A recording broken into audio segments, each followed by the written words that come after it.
any validation for my eating disorder. I was alone, sad, and depressed.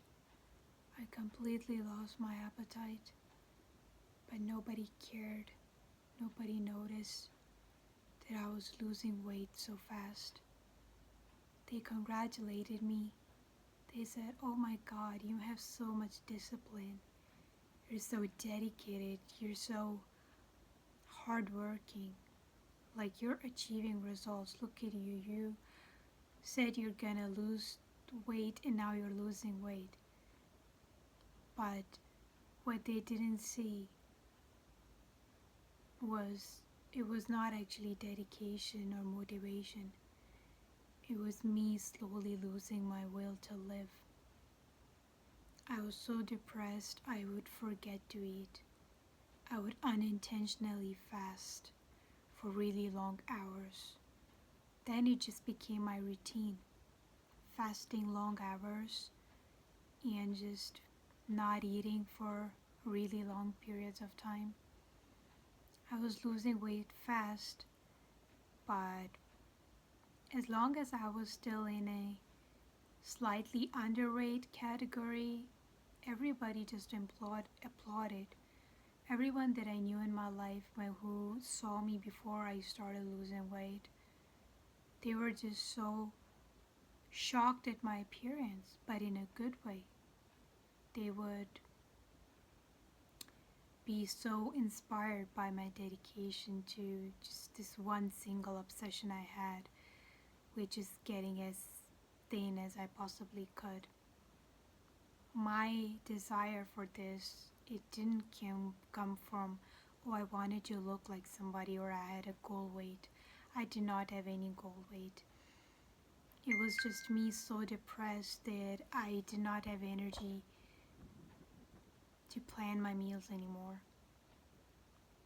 It was about control. I felt like nothing in my life made sense and nothing in my life was in my control. And I had no power or agency in any of the choices that I made in my life. And food was the only thing that I could control.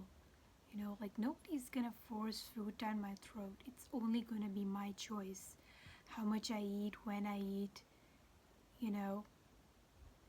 It was a very self-destructive thing, and nobody saw it that way.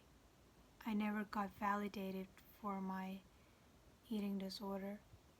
Nobody even saw it as an eating disorder until I became so underweight that my body would hurt. I was losing my hair and I had brain fog all the time, and I was so obsessed with only one thing, which was just calorie counting and making sure I get my macros right, just being so nervous and scared around food, just stuck in a binge starve cycle. It was horrible. I felt horrible. I would purposely isolate myself. I would skip dinner invites. I would skip social gatherings because I would be tempted by the food there. So I stopped going to any dinner invites and I just completely shut myself in and isolated myself. And one of the hardest things that I realized was this whole experience taught me that even the people that I think are the closest to me, my dad, my family, their world did not stop when I got so skinny where I could literally just, like I became so thin, dangerously underweight. And they were worried, I suppose, but not enough to the point. Like if I had a kid and I knew that they were struggling so much that they didn't want to live anymore, I think that my world would stop spinning. If I was working, I would take days off and I would not stop and I would not give up until I made sure that my kid was mentally okay again, that had recovered. And the thing is, these days I am trying to recover from my eating disorder and I have gained the weight back, but that's only half the battle. Like with the treatment for eating disorders, people just think that as long as you gain the weight back, you look healthy again, your BMI is normal again, then it's basically fixed. But that's just not true at all. It's been in more than a year since I was at my lowest weight. And when I look at food, I don't even see food. I see numbers.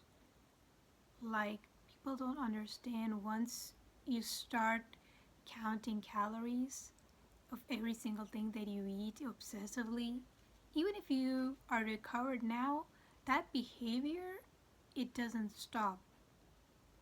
Like, once you know that an egg has 70 calories and size of bread has 80 calories and an apple has 20 grams of carbs, like, if once you know all this detailed information, you can't just erase it from your mind.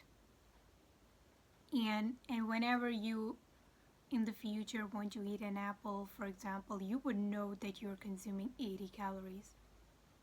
It's like, how do you delete those numbers from your mind? You can never go back to just eating like you used to again.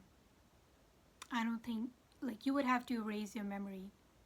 And like, how do you do that? You can't just unlearn things, unlearn data, unlearn factual information. Once your brain knows that information, it just stays in your head forever. And that's why it is so hard to recover from an eating disorder. Even when I'm eating these days, I just can't help but count calories in my head. I used to create like a food diary where I would note these things down, and I'm trying to stop that because it's a toxic behavior. But even if I'm not writing it down, I'm still doing it in my head. And it's really hard to just stop. And I'm still struggling with this, and nobody knows. Because I look fine. I'm at a normal weight. So I'm recovered. And I'm not trying to, unalive myself anymore. So I'm good. Everybody, like, nobody cares. Nobody even notices anything. But inside my head, I'm still struggling. I'm still struggling with food. I still feel guilty if I eat more than 1200 calories. I'm not going to go into specific numbers of what I was eating before. I just don't think that information is necessary. But I would be eating super low calories and I would be over-exercising to the point of exhaustion. And I'm trying so hard to fight the urge to do those things. Because it is not really about losing weight, it's about control and predictability. Like, losing weight, it gives you a sense of achieving something, doing something productive. And when you feel like a failure, when you feel like everything in your life is falling apart, nothing is going your way, all your plans are failing, food becomes a safety, a source of comfort, and losing weight is so predictable, calories in, calories out, simple. As long as you're in a calorie deficit, you lose weight. And you become obsessed with checking your weight, getting on a scale, seeing the numbers drop, and getting that dopamine high from seeing those numbers drop. You just get stuck in that cycle of looking for your next dopamine hit. I remember I got so obsessed with seeing the numbers drop on my scale when I lost so much weight to the point where my metabolism was so slow no matter what I did. Like, I couldn't cut down my calories further because I had such a large calorie deficit. I couldn't create even more anymore. And my metabolism was so low. Anything I did, I wasn't going to lose weight. So I made a plan that I would gain a few pounds, just a few. I'll still be underweight, but just a few pounds, so my metabolism would start to at least get a little bit better, and then I would lose weight again, just so I can feel that dopamine hit of seeing the numbers drop on the scale. And that should tell you that that's what it is about. It's a cycle of addiction. It's just like any other addiction. It's no different. It hits your brain, the dopamine circuits of your brain the very same way like with any other addictive substance or any other self-destructive addictive habit. It's the same. And having an eating disorder, it's so much more dangerous than any other mental disorder because the mortality rate is so high. It's actually one of the highest psychiatric illness. Like when it comes to the mortality rate, it's the highest. So many people every year don't exist because of it. And it's a serious problem, and nobody takes it seriously.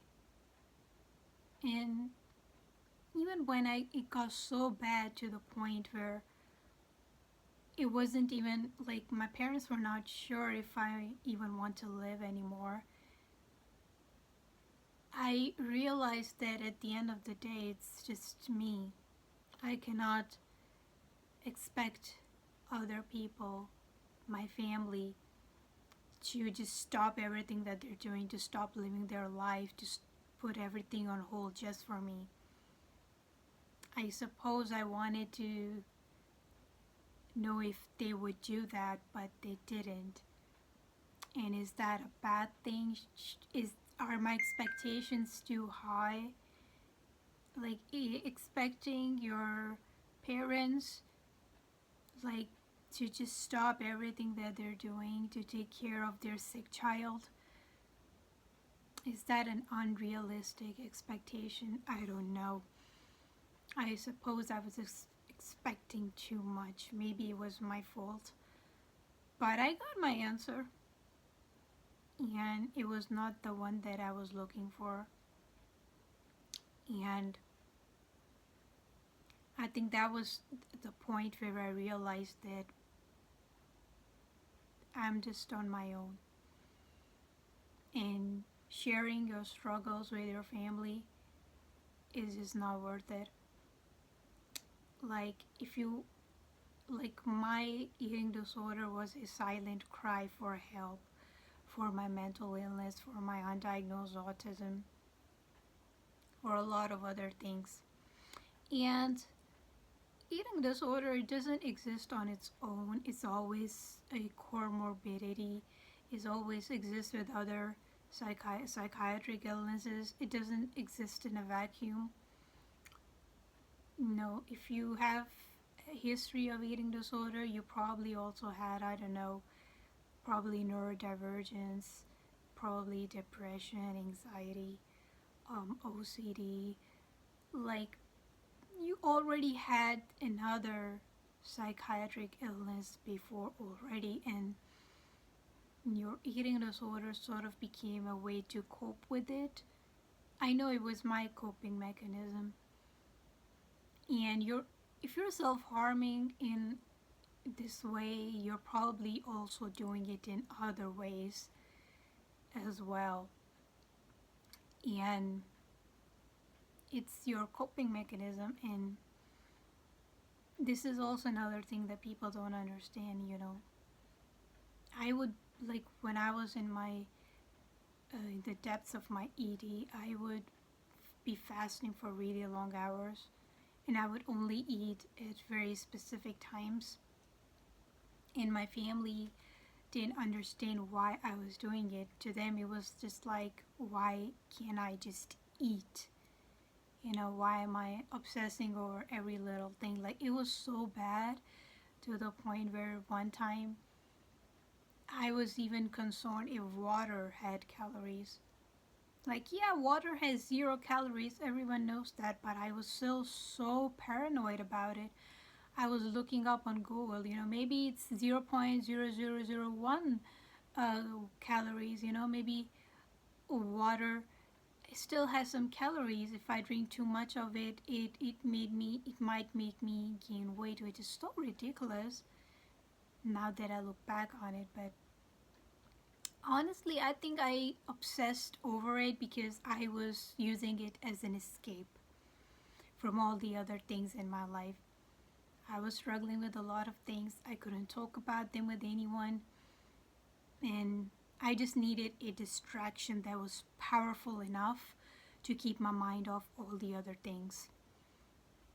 And when your brain is so starved of nutrients and you can't focus on anything because of brain fog, and you have muscle spasms and your body aches, and you can't sleep in bed because you can literally feel all your bones, you can't have proper sleep, you have insomnia, and your hair is falling out, and your nails look weak, and all these things, you sort of become like your brain becomes like zombified, and you can't focus on anything bad that is happening. Only thing you can focus on is food and calories and weight, and it becomes like this single minded obsession, which of course, me also being autistic, it sort of goes with my need for rules and structure and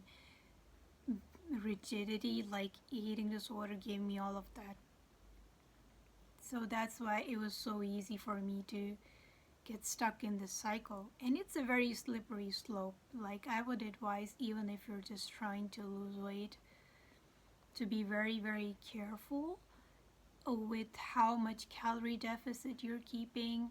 Make sure you don't get too obsessed with food. I would say if you get hungry, always eat. Do not withstand hunger. Do not try to push yourself through it. Don't do that. Do not mess up your body's hunger signals. I'm a year into my eating disorder recovery, and my hunger signals are still so messed up. My hunger cues are so messed up. It took me a long time for my metabolism to become normal again, and it also took me a long time because I lost so much muscle mass because I was over exercising, I wasn't eating enough protein. So I lost enough muscle mass, and just to gain my muscle mass back to normal the way it was before, it took such a long time. Like, don't if you're trying to lose weight, just be very, very careful. Don't have an insane calorie deficit. I think 300 to 400 calorie deficit per day is like, that's the limit. Like, don't go beyond that, and make sure that your metabolism remains normal, and don't try to rush it. Okay, weight loss, it shouldn't be something super quick. It should take time. It should be sustainable. It should take a long period of time, and you should do a maintenance phase after every 2 to 3 weeks of deficit. Just eat at a maintenance so your body has time to adjust to the new weight that you've achieved. So if you've lost 5 to 10 pounds, make sure you give your body the time to adjust to that new weight. I didn't do that. I was just only focused on losing as much weight as I could in the shortest amount of time, and I would just strongly advise you to stay away from that and don't fall into that trap. Yeah, I think I've said pretty much I needed to say. I guess I made this video because I needed validation, external validation. I know you shouldn't look for external validation, but when nobody in your real life validates your struggles or acknowledges them or sees how serious they are, then what else are you supposed to do? Like, I need to share my experience with someone, anyone, and I just can't do that in real life, so I guess I'm doing it here. But yeah, that's all I needed to say. Just take my story as an example, as a cautionary tale, and don't go down the same path as I did. That's all I would advise to you. And this is Girl in a Closet signing out.